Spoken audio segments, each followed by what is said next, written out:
जय हिंद। आज हम जानेंगे जैनेंद्र कुमार जी का जीवन परिचय। प्रेमचंदोत्तर युग के श्रेष्ठ कथाकार जैनेंद्र जी का जन्म अलीगढ़ जनपद के कौड़ियागंज नामक कस्बे में 2 जनवरी 1905 ईस्वी को हुआ था। प्रेमचंदोत्तर युग के श्रेष्ठ कथाकार कहा जाता है जैनेंद्र कुमार जी को, और इनका जन्म अलीगढ़ जिले के कौड़ियागंज नामक एक कस्बा है।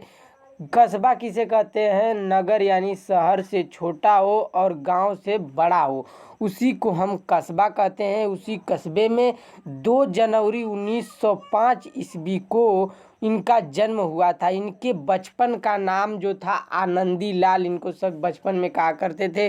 फिर इनके पिता का नाम श्री प्यारे लाल और माता का नाम श्रीमती रमा देवी था। मतलब इनके पिता का नाम श्री प्यारे लाल था और इनकी माता का नाम श्रीमती रमा देवी था। इनके जन्म के 2 वर्ष बाद ही इनके पिता की मृत्यु हो गई, और इनके जन्म के 2 वर्ष बाद जब ये 2 साल के थे तभी इनके पिताजी की प्यारे लाल जी की मृत्यु हो जाती है। फिर इनका जो पालन पोषण है इनकी माता और मामा जी ने किया। इनकी माता जी और इनकी मामा जी ने इनका पालन पोषण किया। फिर इनकी प्रारंभिक शिक्षा जो है हस्तिनापुर के जैन गुरुकुल श्री ऋषि ब्रह्माचार्य आश्रम में हुई। इनकी जो प्रारंभिक शुरू की जो पढ़ाई लिखाई थी हस्तिनापुर के जैन गुरुकुल ऋषि ब्रह्माचार्य आश्रम में हुई। फिर सन 1912 में इन्होंने गुरुकुल छोड़ दिया। 1912 ईस्वी में इन्होंने गुरुकुल छोड़ दिया। फिर सन 1919 में इन्होंने मैट्रिक परीक्षा उत्तीर्ण की। सन 1919 ईस्वी में इन्होंने मैट्रिक की परीक्षा उत्तीर्ण की। फिर उच्च शिक्षा प्राप्त करने के लिए इन्होंने काशी हिंदू विश्वविद्यालय में प्रवेश लिया। बढ़िया पढ़ाई करने के लिए, बढ़िया शिक्षा प्राप्त करने के लिए इन्होंने काशी हिंदू विश्वविद्यालय में एडमिशन लिया।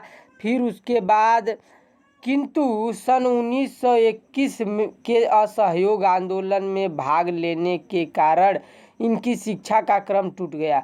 मतलब 1921 में जब ये असहयोग आंदोलन में भाग लिए, उसी के कारण इनकी जो शिक्षा का क्रम है ना वो टूट गया है। पढ़ाई लिखाई इनकी छूट गई उसी आंदोलन के कारण। फिर सन 1921 में 21 से 1923 ईस्वी के बीच इन्होंने अपनी माता की सहायता से व्यापार किया। सन 1921 ईस्वी से 1923 ईस्वी तक यानी 2 साल तक ये अपनी माता जी की सहायता से व्यापार किया और उसमें सफलता प्राप्त की और उसमें सक्सेसफुल हो गए। फिर सन 1923 ईस्वी में ये नागपुर पहुँचे और राजनीतिक पत्रों के संवाददाता के रूप में कार्य करने लगे।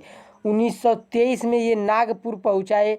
फिर और राजनीतिक पत्र जो होते हैं, पत्रों के संवाददाता का मतलब होता है जैसे पत्रों का दूर दूर से समाचार को एकत्रित करना और या उसका लेखन करना, उसी का कार्य ये करने लगे। फिर उसी समय इन्हें गिरफ्तार करके जेल में भेज दिया गया। उसी समय इनको गिरफ्तार कर लिया गया और जेल में भेज दिया गया, जहां ये 3 महीने तक रहे, 3 माह तक रहे। फिर इनमें स्वाध्याय की प्रवृत्ति छात्र जीवन से ही थी। इनमें स्वाध्याय की प्रवृत्ति मतलब होता है स्वाध्याय मतलब खुद की पढ़ाई से, प्रवृत्ति का मतलब होता है किसी नए कार्य करने की इच्छा, देश के प्रति नए कार्य करने की इच्छा होनी। ये इनके छात्र जीवन से इनमें वो प्रतिभा थी।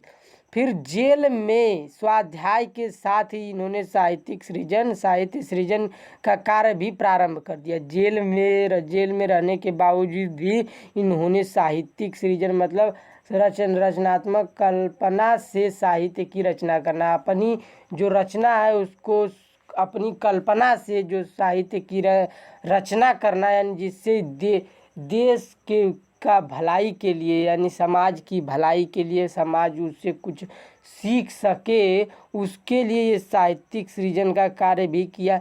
फिर इनकी पहली जो कहानी थी खेल इनकी पहली कहानी है सन 1928 ईस्वी में विशाल भारत में प्रकाशित हुई।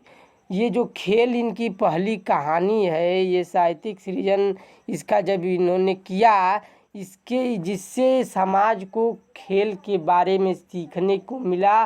खेल के साथ साथ जैसे कि 1928 में जब ये रिलीज हुई, विशाल भारत यानी पूरे भारत में जब ये रिलीज हुई, प्रकाशित हुई, इसके बाद ये निरंतर साहित्यिक सृजन में लगे रहे। इसके बाद ये निरंतर साहित्यिक सृजन में लगे रहे, मतलब निरंतर मतलब हमेशा साहित्यिक सृजन में लगे रहे। साहित्य का